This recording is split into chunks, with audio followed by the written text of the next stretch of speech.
हरिओम बच्चों, आज का बाल संस्कार का विषय है संयम सदाचार का प्रभाव। पूज्य बापूजी कहते हैं, हे नौजवानों, जीवन की नींव है संयम सदाचार। संयम नहीं तो फिर अच्छे विद्यार्थी, अच्छे नागरिक भी नहीं बन सकते। संयम से एकाग्रता आदि सद्गुण विकसित होते हैं। संयम ही सफलता की सीढ़ी है। भगवान को पाना हो, रिद्धि सिद्धि प्रसिद्धि पाना हो, कुछ करके दिखाना हो, सभी में इसकी आवश्यकता है। इसके बल से तुम संसार के सभी कार्य सफलता पूर्वक कर सकते हो। जितने भी महापुरुष इस दुनिया में हैं या हो चुके हैं, उनका जीवन संयम पूर्ण रहा है। हे विद्यार्थियों, हे वीरों, याद करो अपनी उस वैदिक परंपरा को, उस गौरवमय अतीत को, नैतिक व आध्यात्मिक वैभव को, और अपने चरित्र व संयम निष्ठा से विफल कर दो इन मलिन उद्देश्य रखने वालों के दुस्वप्न को। मानसिक स्वतंत्रता की बेड़ियों को तोड़ दो। विदेशी चैनलों, सिनेमा और गंदे साहित्य से दूर रहो। आलस्य प्रमाद से रहित, स्फूर्तिदायक, संयम, नियम, ब्रह्मचर्य आदि से ओत-प्रोत हो शांतिमय जीवन बनाओ। तुम्हारे भीतर असीम सामर्थ्य का भंडार छुपा है। बस आत्मज्ञानी महापुरुषों के सत्संग व सत् साहित्य से, उनकी करुणा कृपा से संयम का पाठ पढ़ लो, फिर देखो तुम्हारा जीवन कैसे चमकता है। पूज्य बापूजी का स्मरण करते हुए शुरू करते हैं आज का बाल संस्कार केंद्र। सभी बच्चे मन को एकाग्र करने वाला, मन की चंचलता को दूर करने वाला एक अनुपम प्रयोग करेंगे, टंक विद्या। दोनों नथुनों से श्वास लो, दोनों से लो लो लो, खूब लो।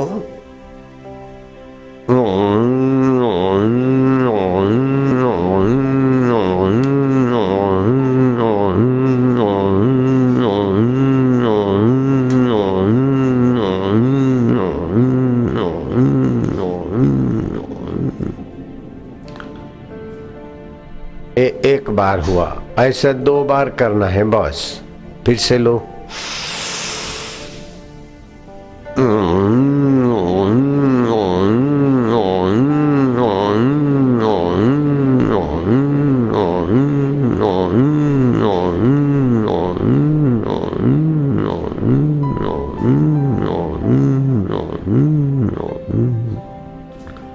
ऐसा 2 बार करने से तुम्हारा मन में जरा जरा बात में जो दुखी होता है, जरा बात में सुखी, जरा जरा बात में अभिमानी, जरा जरा बात में चिंतित, जरा जरा बात में भयभीत, ये सारे मन की कमजोरी मिट जाएगी। अब सभी बच्चे करेंगे ओमकार गुंजन। ओमकार मंत्र, गायत्री छंद, परमात्मा ऋषि, अंतर्यामी देवता, ईश्वर प्रीति अर्थे, परमात्मा प्राप्ति अर्थे, परमात्मा आनंद अर्थे, जपे विनियोग। हम परमात्मा की प्रीति के लिए, परमात्मा की प्राप्ति के लिए, परमात्मा के आनंद के लिए इस पवित्र महामंत्र का जप करेंगे।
सभी बच्चे अनामिका उंगली से तिलक करने के स्थान पर स्पर्श करते हुए मंत्र बोलेंगे।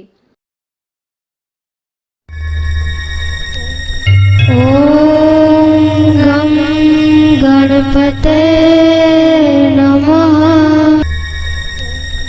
ओम गं गणपते नमः। ओम श्री सरस्वते नमः। ओम श्री सरस्वते नमः। ओम श्री गुरुभ्यो नमः। ओम श्री गुरुभ्यो नमः। नितांत कांति दंत कांति मंत कांति कात्मजम् अचिंत्य रूप मंतहीन मंतराय कृंतनम् हृदंतरे निरंतरं वसन्तमेव योगिनाम् तमेकदन्तमेव तं विचिन्तयामि संततम्।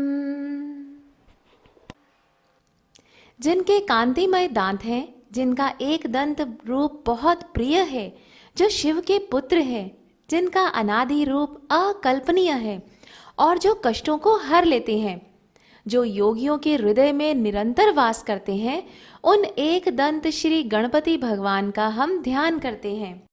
बच्चों, अब हम सब त्राटक करेंगे। त्राटक से हमारी एकाग्रता और याद शक्ति बढ़ती है।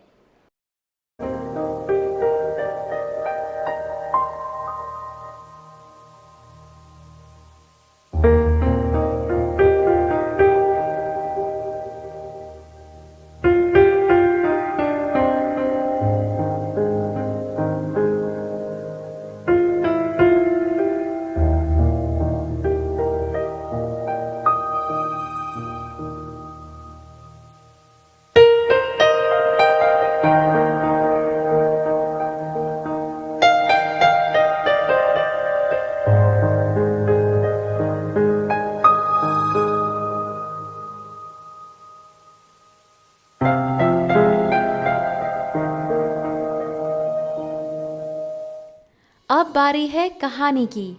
आज की कहानी का शीर्षक है संयम का प्रभाव। बच्चों, आपने विवेकानंद जी का नाम तो सुना ही होगा। जब वे बड़े हो गए तब घर वालों ने उन्हें कहा कि अब तुम जवान हो गए हो, अब तुम्हारे लिए लड़की खोजी गई है। तब विवेकानंद जी बोले, नहीं, मैंने शरीर को भोग की दलदल से बचाने का निर्णय किया है। धरती की कोई भी महिला अब मेरे लिए माँ काली है। विवेकानंद जी संयमी रहे, शादी नहीं की, संयम व्रत पाला तो कितने प्रतिभा संपन्न हो गए। उनकी इतनी एकाग्रता थी कि पुस्तक पढ़कर किसी को भी दे देते और कहते कि अब तुम किसी भी पन्ने से कुछ पूछ लो, और उसे पृष्ठ संख्या बताते हुए सही वर्णन कर देते थे। एक बार स्वामी विवेकानंद जी जहाज में विदेश जा रहे थे। तब एक ईसाई उनसे कुतर्क करने लग गए। ईसाई उनके पास जाकर हिंदू धर्म के विरुद्ध बोलने लग गए। विवेकानंद जी उनकी बातों को संयम से सुनते सुनते आखिर में खड़े हो गए और ईसाई की कॉलर पकड़कर बोले, हमारे हिंदू धर्म के विरुद्ध एक शब्द भी बोला तो तुम्हें जहाज से बाहर फेंक दूंगा। मिशनरी ने क्षमा याचना करते हुए कहा, मुझे छोड़ दीजिए महाशय, फिर कभी ऐसा नहीं करूंगा। उसके बाद वो बोल नहीं पाया। स्वामी विवेकानंद का साकार शरीर तो नहीं रहा, परंतु उनके संयम, हिंदुत्व प्रेम एवं विचारों की सुवास करोड़ों करोड़ों लोगों के हृदय तक पहुंची है। आज विषय विकारों का अंधा तूफान चल रहा है। ऐसे में स्वामी विवेकानंद जी के वचनों की युवा जगत को बहुत आवश्यकता है। इन्हें बहुत महत्ता देनी चाहिए। साखियां। शक्ति वृत्तियों में बिखरी मानव मन की रहती हैं, संयम और जप ध्यान से एक दिशा में बहती हैं। फिर चाहे जिस क्षेत्र में उसको युवा वीर उपयोग करे, चाहे राज करे इस जग में या हरि से योग करे। संस्कृति सुवास। संयम सदाचार। व्यक्ति का मन जितना एकाग्र होता है वो उतनी ही जल्दी चीजों को याद कर सकता है, लेकिन एकाग्र मन के लिए ये आवश्यक है कि हम अपनी इंद्रियों पर नियंत्रण रखें। जो लोग सख्ती से संयम का पालन करते हैं वे एक बार पढ़कर ही चीजों को याद कर लेते हैं। यदि आपके मन में काम भावनाएं चल रही हैं और आप जबरदस्ती संयम का पालन कर रहे हैं तो ऐसा करने से फायदे के स्थान पर नुकसान हो सकता है। मन, वचन और कर्म से इंद्रियों पर नियंत्रण रखना ही सच्चा संयम है। यूरोप के प्रतिष्ठित चिकित्सक भी भारतीय योगियों के कथन का समर्थन करते हैं। डॉक्टर निकोल कहते हैं, मनुष्य का वीर्य शरीर में विकसित होने पर उसे निर्भीक, बलवान, साहसी तथा वीर बनाता है। यदि इसका अपव्यय किया गया तो ये उसको दुर्बल और कामोत्तेजनशील बनाता है तथा अंगों को विकृत एवं स्नायु तंत्र को शिथिल करता है। जनेंद्रिय के व्यवहार की निवृत्ति से शारीरिक, मानसिक और आध्यात्मिक बल में असाधारण वृद्धि होती है। ज्ञान का चुटकुला। शिक्षक, बच्चों हमें हर काम मिलजुल कर करना चाहिए।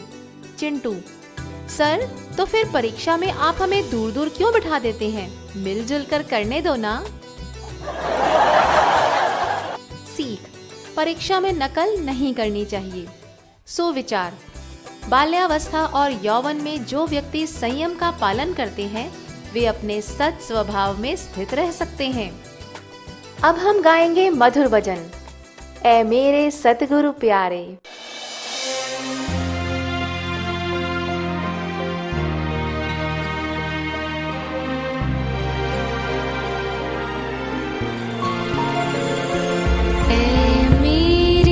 सद्गुरु प्यारे, तेरा जन्म है कैसा रूहानी, तेरे तन मन धन की तपस्या, तेरे जीवन की कुर्बानी। है मेरे सद्गुरु प्यारे, तेरा जन्म है कैसा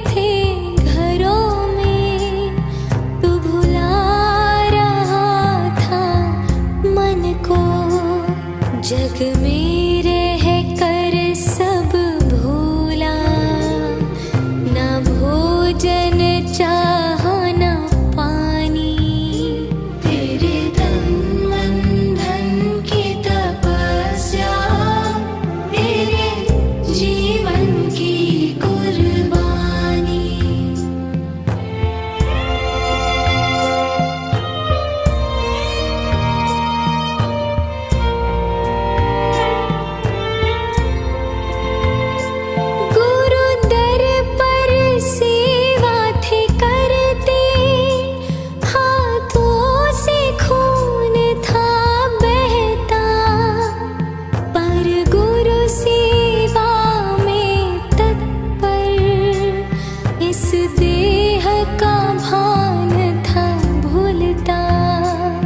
संकल्प यही बस दृढ़ था, गुरु आज्ञा प्रथम निभानी, तेरे तन मन धन की तपस्या, तेरे जीवन की कुर्बानी। स्वास्थ्य सुरक्षा में आज हम जानेंगे कैसे रखें सर्दी को दूर। कुछ लोगों को सर्दी सहन नहीं होती, थर थराते हैं, दांत बजते हैं, हाथ भी कांपते हैं। वे कढ़ाई में थोड़ा सा घी डाल दें और फिर उसमें गुड़ डाल दें। जितना गुड़ उतनी सौंठ डाल दें। समझो 25 ग्राम गुड़ है तो 25 ग्राम सौंठ डाल दी। उसे घी में पिघलाकर सेक दें। एक एक चम्मच सुबह शाम चाटने से सर्दी झेलने की ताकत आ जाएगी। प्रतियोगिता। अब बारी है ज्ञान विज्ञान प्रतियोगिता की।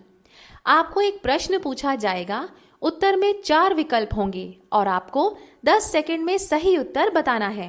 प्रश्न है, भगवान श्री कृष्ण का जन्म किस युग में हुआ था? विकल्प है सतयुग, त्रेता युग, द्वापर युग या कलयुग।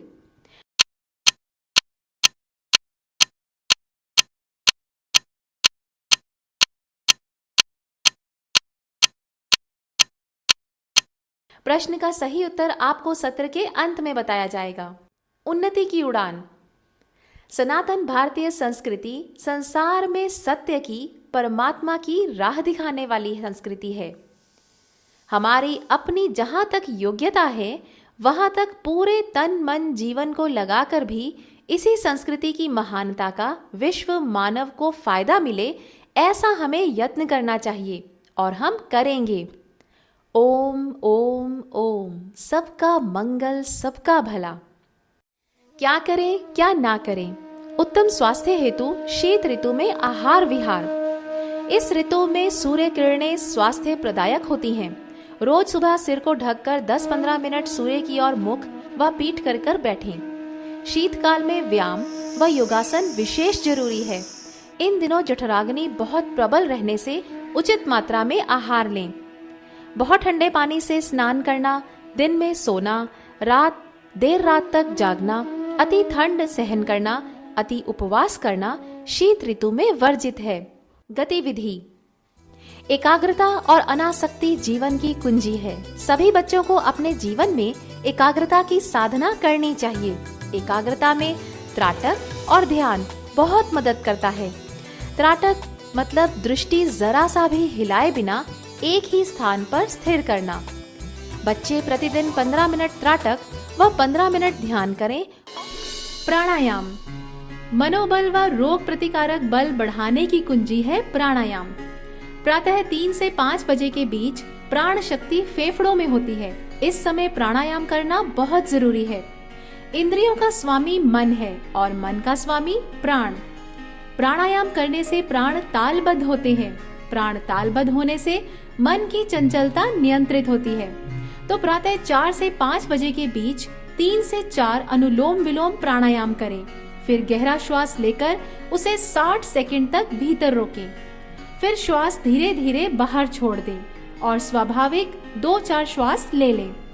फिर पूरा श्वास बाहर निकालकर 40 सेकंड तक बाहर ही रोके रखें। बाह्य व अभ्यंतर मिलाकर ये एक प्राणायाम हुआ। ऐसा अपनी क्षमता अनुसार प्रतिदिन 3 प्राणायाम से शुरू करके धीरे धीरे 5 तक ले जाएं। गृह कार्य। इस सप्ताह सभी बच्चों को बाल संस्कार केंद्र में त्राटक, ध्यान व एकाग्रता अभ्यास करने से क्या लाभ होता है लिख कर लाना है और अपने बाल संस्कार शिक्षक के सामने केंद्र में पढ़कर सुनाना है। बच्चों, अब हम श्री आशा रामायण जी की पंक्तियां दोहराएंगे। हरि ओम हरि ओम हरि ओम हरि ओम हरि ओम हरि ओम हरि ओम।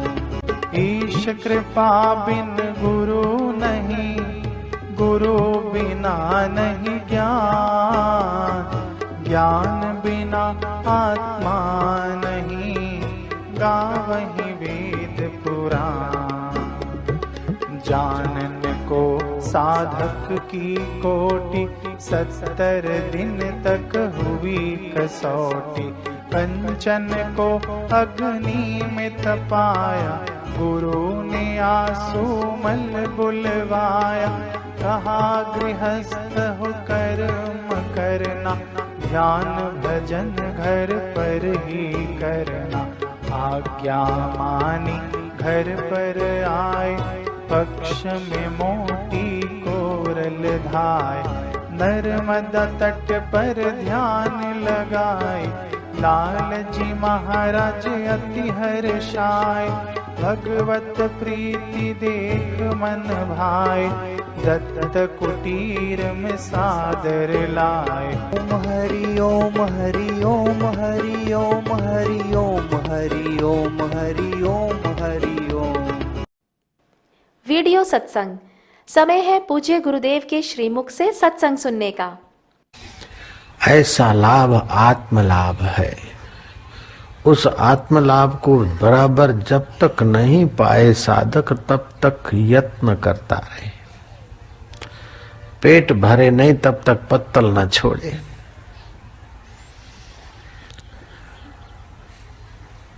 पेपर पूरे लिखे नहीं तभी तक परीक्षा की रेंज न छोड़े।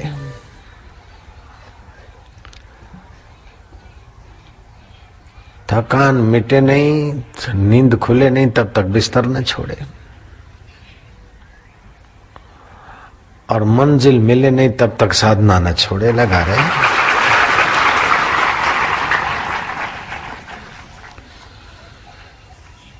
नींद में तामसी सुख मिलता है, थकान मिटती तामसी सुख मिलता है। उस तामसी सुख को छोड़कर मन लपक पड़ता है राजसी सुख को। खाना है, पीना है, कमाना है, इधर जाना है, उधर जाना है। छुट्टी का दिन है इतवार, लेकिन सो के कितनी देर सोएगा। तामसी सुख में लेटा, फिर सोचे कि टाइम हो गया, चलो जरा घूमने जाएंगे। राजसी सुख में मन जाता है। लेकिन तामसी और राजसी सुख में समय बीतता जा रहा है, लेकिन वो सुख टिकता नहीं। नींद का सुख सदा टिकता नहीं है। राजसी सुख सदा टिकता नहीं। पति पत्नी को चिपक के बैठ जाए, कितनी देर बैठेगा बच्चे। लवर लवरी चिपक के बैठे, कितने दिन बैठोगे चिपक के, नहीं टिकेगा। उबेंगे, थकेंगे। पिक्चर के सामने आंखें फाड़ के कितने दिन बैठेगा, उबेगा। ताकड़ दिना दिन कितने घंटे सुनेगा, उबेगा। नाक को सुगंध पे सुगंध, बढ़िया सुगंध दिखाते जाओ, कितनी देर सुगंध लेके सतत टिकेगा, उबेगा। या तो सुगंधित वस्तु नष्ट हो जाएगी, या तो सुगंध सूंघने की इच्छा रुचि मर जाएगी, या तो सूंघने का साधन नाक की इंद्री खराब हो जाएगी। ऐसे ज्यादा पिक्चर देखे तो आंखें खराब हो जाएगी, या तो पिक्चरें खत्म हो जाएगी, या तो बान हो जाएगी। लेकिन वो परमात्मा का सुख ऐसा नहीं कि आंख खराब कर दे, नाक खराब दे कर दे, उबान कर दे, थकान कर दे। अपितु परमात्मा का सुख नित्य नवीन रस। और उस सुख के आगे बड़ा भारी दुख भी चित्त को चलायमान नहीं करता। ऐसे पुरुष को जिसको आत्म सुख मिला है, वो राजा बनकर राज्य करता है, लेकिन राज्य चला जाए तभी भी उसके चित्त में चोट नहीं लगेगी। ऐसा पुरुष भिक्षा मांग कर खाए तभी भी अपने में दीन और लघु ग्रंथि नहीं आएगी। और चक्रवर्ती सम्राट होकर बैठा है, आदेश करता है और हजारों लोग हाथ जोड़े उसकी आज्ञा पालने को तत्पर है, उसके अंतःकरण में अहंकार नहीं आएगा। क्योंकि वो इंद्रियों के साथ जुड़कर परिच्छिन्न सुख में नहीं उलझा है। वो आत्मा के साथ जुड़कर परब्रह्म परमात्मा में व्याप रहा है। यन लब्ध्वा न चा परम लाभम मन्यते न अधिकम तथा। जिस लाभ को पाकर उससे अधिक लाभ वो कभी मानने में भी उसके नहीं आता, ऐसा वो आत्मलाभ है। और जिसमें स्थिर होने के बाद बड़े भारी दुख से भी वो चलित नहीं होता, डरता नहीं, घबराता नहीं। भारत देश का नाम भारत नहीं पड़ा था तब की बात है। अजनाब खंड बोलते थे इस देश को। राजा नाभि ने यज्ञ किया और यज्ञ पुरुष परमात्मा नारायण प्रकट हुए। ब्राह्मणों ने भगवान नारायण का स्तवन किया और प्रार्थना की कि राजा नाभि साधु संतों का, ब्राह्मणों का बड़ा सेवक है, सदाचारी है, प्रजापालक है और सब कुछ है हमारे यजमान के पास, केवल उसकी गोद खाली है। और हम चाहते कि हे नारायण आप जैसा ओजस्वी तेजस्वी बालक हो। नारायण ने कहा मेरे जैसा तो भाई मैं हूं। नारायण का अंशावतार भगवान नारायण का ओज राजा नाभि के घर प्रगटा होनहार पत्ते के होते हैं चिकने पान, हाथों में पैरों में शंख सुदर्शन पद्म आदि। और वो बाल्यकाल में बड़ा बुद्धिमान, बुद्धिमान बालक का नाम रखा ऋषभ, जैन धर्म के प्रथम तीर्थंकर ऋषभ देव। नाभि ने देखा कि बालक तो कब जवान होगा, मेरी जिंदगी ऐसी बीती जा रही है, मैं परम लाभ पालूं जिस लाभ से अधिक कोई लाभ नहीं है। अजनाब खंड का राज्य का लाभ तो है, लेकिन ये कोई परम लाभ नहीं है। और छोटा मोटा दुख भी इस राजगद्दी के सुख में डामाडोली कर देता है। बुद्धिमान राजा नाभि ऋषभ देव के पिताश्री अपनी पत्नी को लेकर बद्री का आश्रम एकांत में गए और उस आत्म परमात्मा का अनुसंधान करके आत्म लाभ में यात्रा की। ऋषभ देव के लिए क्या किया कि जुआन हो और कब राज्य संभाले, और राज्य ऐसा लावारिस छोड़कर जाना भी ठीक नहीं। ईमानदार ब्राह्मणों के गोद में ऋषभ देव को बिठाकर राज्य अभिषेक कर दिया। जब तक ये लड़का माइनर है तब तक तो तुम संभालो, और ये पुख्त हो जाएगा, सशक्त हो जाएगा तो फिर अपने आप संभाल लेगा। ब्राह्मणों ने गुरुकुल में ऋषभ देव को विद्या अध्ययन के लिए रखा। ऋषभ देव युवावस्था में आए, राजकाज की संभाल लेने के योग्य हुए, राज संभालने लगे। उनके राज्य में एकाएक अकाल पड़ गया, चाहूं और सूखा सूखा सूखा। मंत्रियों ने ब्राह्मणों ने कहा कि राजाधिराज इंद्रदेव को पायमान हुए हैं, 12 मेघ में से कोई मेघ नहीं बरस रहा है।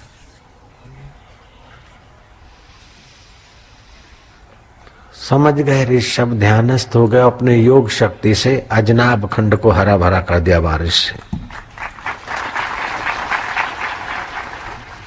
इंद्र संतुष्ट हुए और इंद्र ने कहा कि मैं तुम्हारी परीक्षा लेने के लिए सूखा किया था। मेरी जयंती नाम की कन्या है, मैं वीर्यवान पुरुष को अर्पण करना चाहता था, तो तुम्हारी परीक्षा ली कि तुम्हारे में दम है कि नहीं, बल है कि नहीं। परंपरागत पिता की गादी मिली कि नारायण का ओज है तुम में, वो देखने के लिए मैंने अनावृष्टि की। आप योग्य है मेरी कन्या के लिए वर। देवताओं का राजा इंद्र और भारत के युवराज को अपनी कन्या देने के लिए आया है, और आज का युवा प्लास्टिक की पट्टियों के पीछे गिगड़ गिगड़ करके अपनी कमर तोड़ देता और चेहरा बुढ़े जैसा बना देता। कितने शर्म की बात है। जीवन में संयम भी चाहिए। तेजी से साइकिल आ रही, सिपाही ने विसल मारी, साइकिल रोको रोको रोको, लाइट नहीं है चालान करूंगा। वो साइकिल वाला बोलता है सिपाही हटो हटो, ब्रेक नहीं है तुम पर गिरूंगा। तो अपने जीवन की गाड़ी में ज्ञान की बत्ती चाहिए और संयम की ब्रेक चाहिए। ऋषभ देव में ये था। अपने यौवन को बिखेरने वाले जवानों में से नहीं थे नाभि राजा ऋषभ देव। जो जो वीर्यवान हुए हैं, जो जो यशस्वी हुए हैं, वो चाहे संत हुए, चाहे राजा हुए, चाहे कोई सेनापति हुए। नेपोलियन बोनापार्ट ओकली गांव में पढ़ते थे और जिसके घर रहते थे लॉजिंग बोर्डिंग का पैसा देते थे, उसको कॉलेज करते थे। तो सलून वाले के घर रहते थे। हजाम की पत्नी जरा युवती थी और हजाम थोड़ा बूढ़ा था, तो वो नेपोलियन को जरा हंसी मजाक करके अपनी तरफ आकर्षित करती थी, लेकिन नेपोलियन उसके चक्कर में नहीं आया, पढ़ने में डटा रहा। और समय बीतते जब वरिष्ठ सेनापति होकर उकली गांव में आया और पूरा सीधा सलून पे गया। मिसिस हजाम से पूछा उसने कि हमने सुना है कि नेपोलियन यहाँ रहता था। उसने कहा हमारे घर में रहता था। वो पहचान नहीं सकी कि ये बड़ा सेनापति वही हमारे घर का बच्चा नेपोलियन था। नेपोलियन ने पूछा वो कैसा था? बोले ही हैज नॉट हार्ट, इसको हृदय नहीं था। नेपोलियन ने कहा, अगर तू जैसा हृदय चाहती है ऐसा हृदय वो रखता और तेरे चमड़े चाटने में लग जाता तो आज ऐसा वरिष्ठ सेनापति नहीं हो सकता था। मैं ही हूं नेपोलियन। संयम के बिना न भौतिक उन्नति में आदमी दृढ़ता से ऊंचे शिखर सर करता है और संयम के बिना आध्यात्मिक उन्नति में भी आदमी ऊंचाई को नहीं छू सकता है। प्रश्नोत्तरी। संयम सदाचार से कौन से सद्गुण विकसित होते हैं? विवेकानंद जी की कहानी से हमें क्या शिक्षा मिलती है? संयम सदाचार का पालन करने से क्या लाभ होता है? यदि सर्दी सहन नहीं होती तो क्या करना चाहिए? शीत ऋतु में क्या नहीं करना चाहिए? सत्संग के अनुसार भगवान नारायण के अंश अवतार कौन थे? आरती। सभी बच्चे अपने अपने स्थान पर आरती करेंगे। शुभं करोति कल्याणं आरोग्यं सुख संपदा शत्रुबुद्धि विनाशाय दीपज्योति नमोस्तुते। दीपज्योति परब्रह्म दीपज्योति जनार्दन दीपो हरतु मे पापं संध्या दीपो नमोस्तुते। ओम जय जगदीश हरे स्वामी जय जगदीश हरे। भक्त जनों के संकट दास जनों के संकट क्षण में दूर करें। ओम जय जगदीश हरे। जो ध्यावे फल पावे दुख बिन से मन का। स्वामी दुख बिन से मन का। सुख संपत्ति घर आवे सुख संपत्ति घर आवे। कष्ट मिटे तन का। ओम जय जगदीश हरे। मात पिता तुम मेरे शरण गहूँ मैं किसकी। स्वामी शरण गहूँ मैं किसकी। तुम बिन और ना दूजा प्रभु बिन और न दूजा। आस करूं मैं जिसकी। ओम जय जगदीश हरे। तुम पूर्ण परमात्मा तुम अंतर्यामी। स्वामी तुम अंतर्यामी। पार ब्रह्म परमेश्वर पार ब्रह्म परमेश्वर। तुम सबके स्वामी। ओम जय जगदीश हरे। तुम करुणा के सागर तुम पालन करता। स्वामी तुम पालन करता। मैं सेवक तुम स्वामी। मैं सेवक तुम स्वामी। कृपा करो भरता। ओम जय जगदीश हरे। तुम हो एक अगोचर सबके प्राणपति। स्वामी सबके प्राणपति। किस विध मिलो दया मैं। इस विध मिलो दया मैं। दो मुझको सुमति। ओम जय जगदीश हरे। दीन बंधु दुख हरता तुम ठाकुर मेरे। स्वामी तुम रक्षक मेरे। अपने हाथ उठाओ दया में शरण लगाओ। द्वार पड़ा तेरे। ओम जय